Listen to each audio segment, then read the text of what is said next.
Bonjour à tous et bienvenue. Aujourd'hui, on va s'occuper de photographier un coucher de soleil. Donc ça fonctionne aussi bien que ce soit à la montagne ou à la mer. L'idée, quand vous photographiez un coucher de soleil, vous avez en gros deux directions qui vont être intéressantes. Donc c'est à vous de voir et de vous positionner correctement par rapport à la trajectoire du soleil pour que vous ayez quelque chose à photographier du côté où le soleil se couche et inversement de l'autre côté, c'est-à-dire à l'opposé, c'est-à-dire là où les rayons du soleil vont donner en fait. Donc c'est super important que vous puissiez bien vous positionner et après l'idée c'est d'arriver au moins une bonne heure avant l'heure fatidique. Si vous pouvez essayer de télécharger une appli qui vous donne la direction du soleil comme ça c'est toujours une aide en plus et après il n'y a plus qu'à marcher. Alors quand vous êtes en position, ce qu'il va vous falloir c'est un pied. Pourquoi un pied? Tout simplement parce que nous allons avoir des ISO très bas, donc une sensibilité très basse, donc il va falloir un temps d'exposition assez long, d'autant que nous allons fermer beaucoup le diaph pour avoir le maximum de profondeur de champ et donc englober tout le paysage pour que tout soit net. Donc ça veut dire que diaph fermé, ISO les plus bas possibles. Donc en général c'est autour de 100 ou 200 selon les appareils. Ne descendez pas dans les modes genre low 1, low 2, etc. qui sont des interpolations aussi. Restez toujours vraiment dans le natif, la sensibilité native du capteur qui donc doit s'arrêter normalement 100 ou 200 ISO selon les appareils. Vous mettez ça sur pied, vous faites votre cadrage, vous faites la mise au point sur... Par exemple, voilà, si vous avez le cadre derrière, là en fait, vous faites la mise au point ici, au niveau à l'avant, là, vers le tiers bas de votre cadre. Si vous cadrez à peu près comme ça, en fait, votre photo, voilà, vous faites le point ici. Et ensuite, ce que je vous conseille de faire, c'est de débrayer et de passer en manuel. Une fois que le point est fait, vous passez votre appareil en manuel, comme ça vous y touchez plus, et après vous n'avez plus qu'à déclencher. Ça, vaut mieux le faire. Balance des blancs également, vous ne restez pas en balance des blancs automatique, vous mettez lumière naturelle. Comme ça vous arriverez à capter les belles couleurs que l'œil humain voit, mais que l'appareil, s'il est en mode automatique, va squeezer et va neutraliser, et du coup vous allez avoir un RAW tout plat, tout dégueulasse, qui rend pas du tout justice au coucher de soleil. Et je sais, j'entends déjà ceux qui crient en disant ah mais de toute façon on s'en fout, on shoot en RAW, donc la balance des blancs. Non, la balance des blancs, si vous la faites bien dès le RAW, c'est un truc en moins que vous aurez à faire en post-prod. Et il faut toujours faire le maximum de choses à la prise de vue pour éviter justement le taf après. Voilà, on se retrouve après pour le shoot. Donc là je suis déjà en position, j'ai déjà réglé l'appareil, même si actuellement il n'y a que le pied là, je l'ai gardé dans l'étui pour pas qu'il soit au froid pendant le temps d'attente. Actuellement il est 17h05 et l'heure dorée va commencer d'ici une dizaine de minutes jusqu'au coucher du soleil qui est à 18h15 ce soir. Donc les paramètres sont faits, ISO au plus bas c'est à 100 sur mon appareil, diaph à 8 puisque c'est la plus grande profondeur de champ, enfin c'est en tout cas la plus grande profondeur de champ et la meilleure qualité pour mon objectif qui est un 24-70, donc je vais être au 24 que je vais shooter l'image et la vitesse on verra plus tard puisque ça va dépendre de l'exposition et des conditions lumineuses. Donc pour l'instant tout le reste est réglé. Il ne me restera plus qu'à faire la mise au point au dernier moment, comme je vous avais dit, donc puisque je suis au 24, je ferai la mise au point donc là à peu près sur l'avant-plan pour que toute la profondeur de champ couvre et l'avant-plan et jusque derrière de la montagne là-bas. Balance des blancs en lumière naturelle pour avoir le maximum des couleurs qui vont être un peu orangées, roses, je l'espère, puisque là le ciel pour l'instant est plutôt pas mal vu qu'il y a encore quelques nuages, etc. Il faut savoir qu'en fait, forcément, quand il y a des nuages, c'est bien. Quand il n'y a pas des nuages, c'est un peu moins bien. Voilà, parce que les nuages ont toujours tendance à capter des superbes couleurs, ce qui n'est pas le cas quand il y a un ciel vide. Et les nuages, c'est de toute façon qu'il fasse beau, qu'il fasse moche, les nuages, il en faut toujours. En photo, c'est comme ça. Donc, je vous recose dans une heure.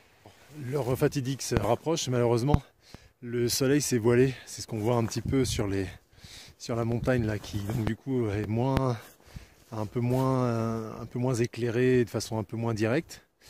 Donc j'espère quand même que ça va le faire. Au niveau des couleurs, le problème c'est que c'est toujours C'est toujours une question de chance aussi, hein. Donc, des fois ça marche, des fois on est là au bon moment et c'est magnifique, des fois voilà, on est là, on a attendu et il n'y a pas eu grand chose. Là malheureusement j'ai que cet essai là, donc on va faire avec et puis on essaiera d'en tirer le mieux. Je pense quand même que du côté soleil c'est un peu plus joli. Je vais essayer de vous montrer ça. En fait de ce côté là, même si ouais, alors, enfin la luminosité est assez jolie en fait, bon, et il y a quand même beaucoup plus de nuages, alors que de l'autre côté là ici il n'y a plus grand chose malheureusement. Il y a quelques petits trucs là qui se baladent, mais bon c'est pas bon. Écoutez, hein, on va faire au mieux. En tout cas tous les conseils que je vous ai donné, il fonctionne très bien, hein, il n'y a pas de souci. Hein, après, c'est une question de chance, hein, donc c'est pour ça qu'il faut en faire plein. Et souvent, comme ça, on multiplie les chances d'avoir le ciel le soir ou le matin qui était fantastique. On va quand même essayer de faire le maximum et je vous reprends dès que je shoot. À tout à l'heure. Alors, j'ai positionné l'appareil. Je suis configuré à f8 au 125e pour l'instant. Je suis bien en ISO à 100. Je suis bien en balance des blancs, lumière naturelle, donc c'est avec le petit soleil. Alors pour la mise au point, le coup de la mise au point, je vais vous montrer. En fait le principe, quand vous avez un pied, donc là ma position de cadrage est la bonne, d'accord. Ce que je vais faire, c'est que j'ai juste cette manette là d'inclinaison. Donc je vais juste l'incliner pour me mettre voilà, sur mon avant-plan là. Voilà, je fais ma mise au point.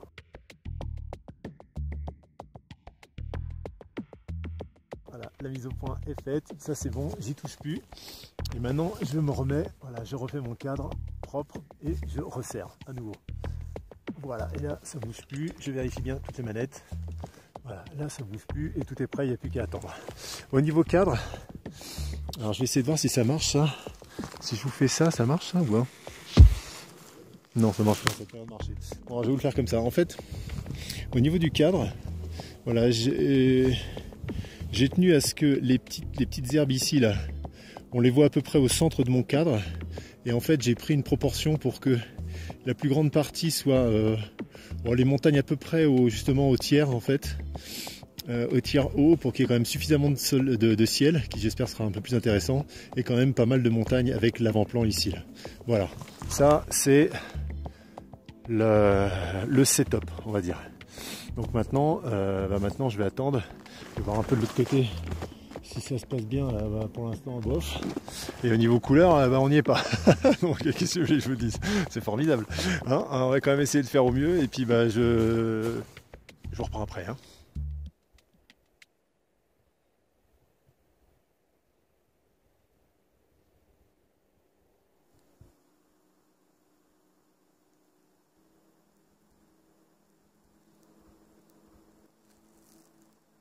Alors ça y est, là le ciel commence à rosir un petit peu. Donc à partir de ce moment, ça va commencer à monter progressivement. Et c'est là où il va falloir faire gaffe. Et en fait, vous allez voir que quand vous allez faire des couchers ou des levées de soleil, en fait, il y a toujours une fenêtre qui dure 30 secondes, pendant lesquelles les couleurs sont folles, au maximum de la saturation. On a l'impression d'être dans un Disney. Et après, ça retombe très vite et ça s'affadit et c'est fini. Donc il faut vraiment être là, présent au taquet pour pas rater ce moment-là, parce que sinon après, tant pis. Enfin, c'est bien, ça vous fera une jolie mémoire, hein, mais vous pourrez pas le faire voir aux autres. Ballot. En attendant que ça s'énerve un petit peu en couleur, je vais quand même prendre celle-ci parce que les nuages sont super jolis. Et au moins celle-là elle sera gardée. Au niveau paramètres, là je suis à 90, maintenant au 90e de seconde. Sinon F8, toujours la même chose. J'ai rien touché d'autre. Alors une dernière astuce, un truc qui est assez utile, c'est d'utiliser le mode retardateur si vous n'avez pas de déclencheur à distance ou flexible, etc. Vous mettez en mode retardateur au minimum de secondes que vous avez sur votre appareil. Donc ici par exemple sur celui-ci c'est 2 secondes, et en général c'est 2 secondes. Et en fait en vous mettant comme ça, là au moment où vous apprêtez à déclencher, vous déclenchez, vous touchez plus à rien. Voilà. Et là au moins vous êtes sûr qu'il n'y a pas de flou de bouger de par le fait de déclencher, etc. Surtout si vous êtes à des vitesses basses, puisqu'au fur et à mesure la luminosité va baisser, donc les vitesses vont être de plus en plus basses. Et du coup voilà, vous évitez une secousse en plus, donc voilà, pour avoir une image encore plus nette. C'est formidable comme technique. Suivez mes conseils, au moment où vous avez fait votre mise au point, ensuite vous avez fait votre cadre, vous avez débrayé, vous êtes passé en mise au point manuelle. Comme ça vous êtes sûr que au moment où vous allez appuyer sur le déclencheur, en fait, la mise au point ne va pas rechanger, etc. Enfin voilà, vous êtes sûr que votre mise au point ne bouge plus. Du coup, ce que vous faites maintenant, vous pouvez aussi en profiter pour faire un panorama.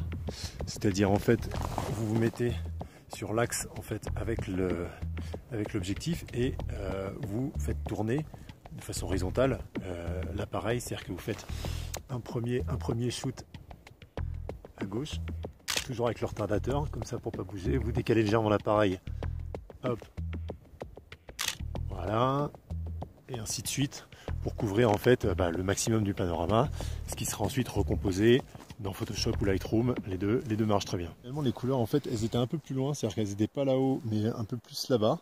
Donc du coup je me suis décalé, je suis redescendu avec mon point de vue, et comme il y avait une petite baraque ici, donc en fait ce que j'ai fait c'est que j'ai fait un cadrage qui est à peu près, de toute façon vous le verrez après, hein, mais en gros c'est à peu près ça, c'est-à-dire que j'ai intégré la petite baraque à la compo, resserré un petit peu, et au niveau vitesse je suis passé au 15e.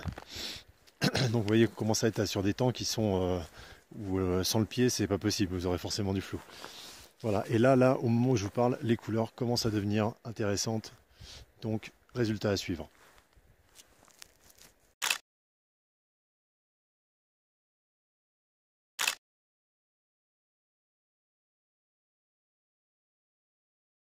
Voilà, donc avec tout ça, vous êtes paré pour faire des super couchers de soleil ou des levées de soleil, parce que tout ça marche bien sûr aussi bien dans un sens que dans l'autre. Donc voilà, il n'y a plus qu'à, allez-y, faites plein de belles choses, postez-les moi aussi pour que j'en profite et que je vois à quel point vous êtes formidables. Et à très bientôt pour un nouvel épisode. Ciao. Faut cliquer sur le truc. Oh top, il faut cliquer. Ah ouais, clique, c'est cool, c'est génial.